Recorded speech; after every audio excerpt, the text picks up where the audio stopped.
This may be kind of an obvious statistic, or maybe it's not if you're new to sports cards, but I think it's an important statistic that people should be looking into when they are making investments into modern day players, whether it's in the MLB, NBA, or NFL.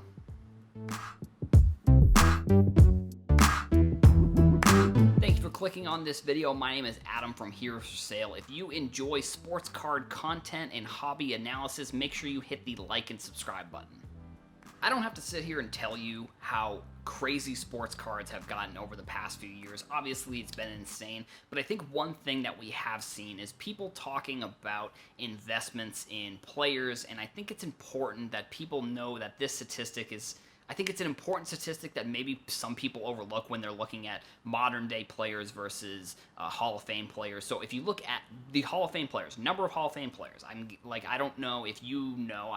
The video is about this. It's about how many Hall of Fame players there are. There are 333 MLB or baseball Hall of Famers. There's 178 basketball Hall of Famers, and there are 346 NFL or football Hall of Famers. Sorry.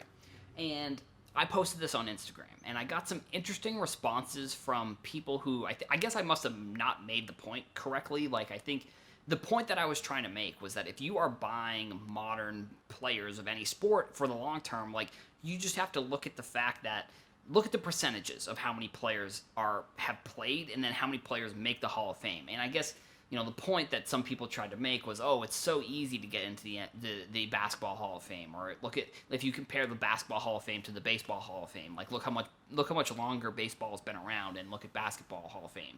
So somebody brought up the point that there's been 18,000 baseball players, and then there was something I forget the exact number. I think it was 5,000 or 6,000 basketball players. So what those percentages come out to is roughly about 1.7% of baseball players end up making the Baseball Hall of Fame, and then 4% of players make the Basketball Hall of Fame.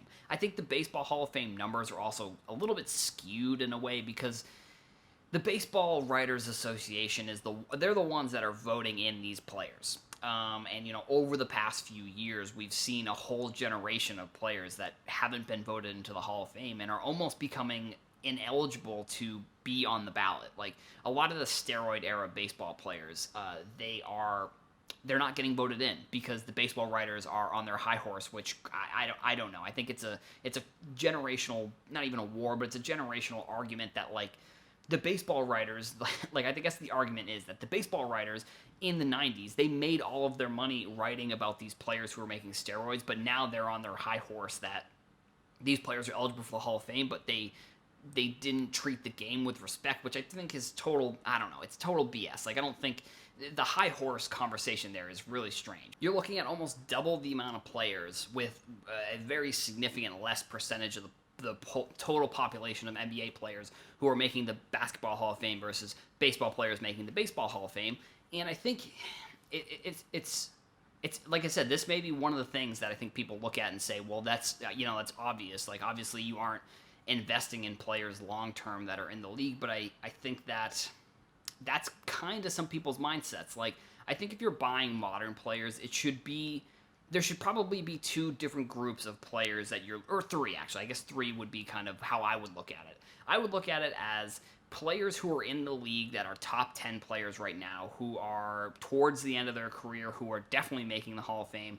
I think you look at the players like LeBron, KD. I don't know if James Harden is towards the end of his career, or Steph Curry, but they're those types of players as well that are kind of in the second half of their career. Let's just put it that way. And I guess then you kind of look at the players that are rookies, and you could say, well, this rookie, they are a top 10 pick, or they're a top 5 pick, and I guess Zion. And I think one of the examples that I used, or that I have used in the past, is comparing Tyler Herro to Ray Allen. And if you compare Tyler Herro's prices to Ray Allen's, at one point they were very similar. And I think that was very telling of I don't think you should be investing in players that are rookies or young for the long term at all.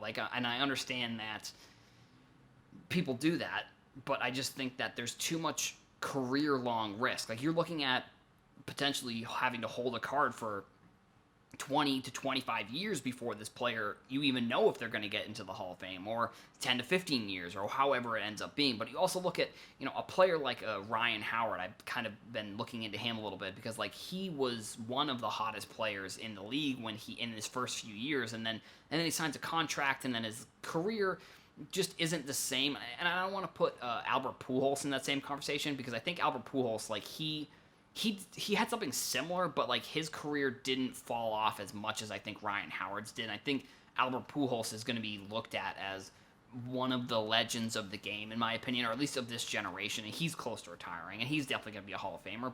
And that's, baseball, but with basketball, like I said, you want to look at, like, compare the Ray Allen prices. Like, people, I just think it's interesting that how little people care about some Hall of Fame players. And I think the other question that I had was, like, are there any players that aren't in the Hall of Fame that have cards that are worth it? And one of the players was Bo Jackson, which I think he's almost in a category by himself. Like, I don't think there are any players that I could think of, or that really people, like, there were a couple responses, but I didn't necessarily agree with what they were saying about the player. But, like, I don't think, there's no players who are not in the Hall of Fame that really have card prices that are very, very high at all. And I think if you look at players who are going to be in the Hall of Fame, that's sort of at least that was a strategy that I had when I first started getting back into sports cards. Like, I looked at who was going to be in the Hall of Fame next year or in 2 years, and I think that strategy it worked last year and 2 years ago, but I don't think it works as well anymore, just because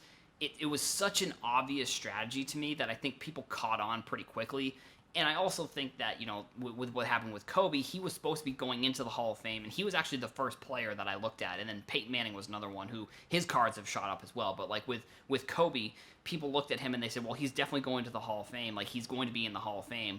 Like, so what about other Hall of Famers? Like, what about, like, the KGs and the Tim Duncans? They sort of haven't gone up as much, but they have gone up pretty significantly. I mean, I was buying Kevin Garnett cards for like $25, and it's wild to look back at the summer of 2019 and really see, like, how much these cards were costing back then, like, compared to now, which there is a pretty significant difference. But like I said, like, a player like a Ray Allen, like, people, or even like a Jason Kidd, like, is another one, and Steve Nash was one up until he became a coach. But, like, you look at the pricing of those cards, and they're not really that high compared to some of the modern players that are playing in the league right now. And I looked at that and I said, well, if you were comparing, and I will use this comparison because I think it was important. Now, Tyler Herro hasn't played as well this season, but at the beginning of the season, the Ray Allen and the Tyler Herro prices were basically exactly the same. I think the Topps base Ray Allen PSA 10, and then the Prism base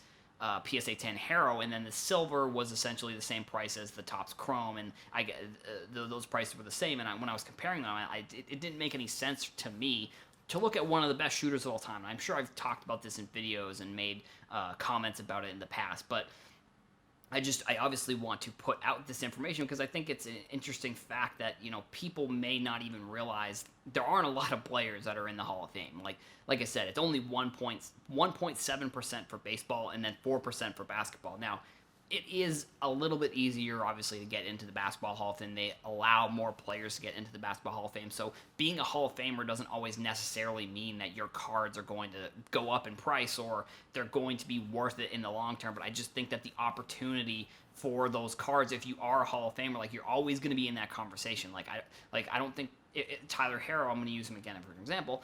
If he becomes a Hall of Famer, yeah, maybe his cards end up being worth it in the long term, but you're looking at like a 10, 15, 20-year window that you'll have to hold that card, when if you were to just buy that card and then sell it, that would be one that you probably can make some money on in the short term and then put that into a Hall of Fame player. And I think I mentioned that there was a third category, and the third category is essentially just players who are like borderline, like probably like top 50 players in the league right now, that maybe if they can string together 4, 5, 6, which is a lot, 4, 5, 6 seasons, and maybe win a championship, play well on a team, like, they have a chance of making the Hall of Fame. Especially in basketball, it's like that. Baseball, it's going to be a little bit harder, but with basketball, I think it's going to be something that's sort of realistic. I mean, if you have one of these players that signs a contract with a team and then he does well and then he signs another contract, like that gives you a realistic opportunity where that player may make the Hall of Fame. That's probably that third group. But those are kind of the two or the three groups of players that are, and it's more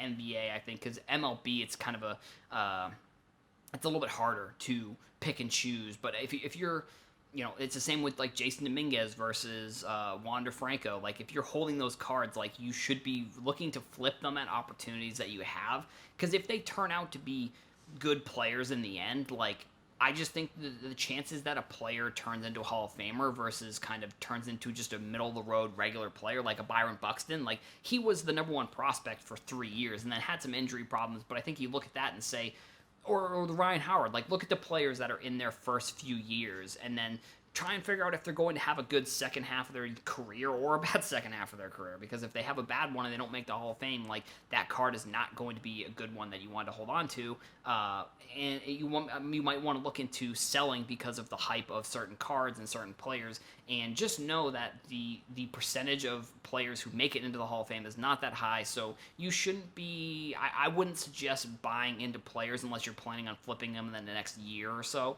that aren't in the Hall of Fame or aren't in the second half of their career, because that second half of the career is really like a LeBron is kind of towards the end. And I named a bunch of players, but like look into those players rather than like a Tyler Herro. And I think you'll learn more about the market that way, and it's just a little bit safer in my opinion if you are looking to buy into these players for the long term.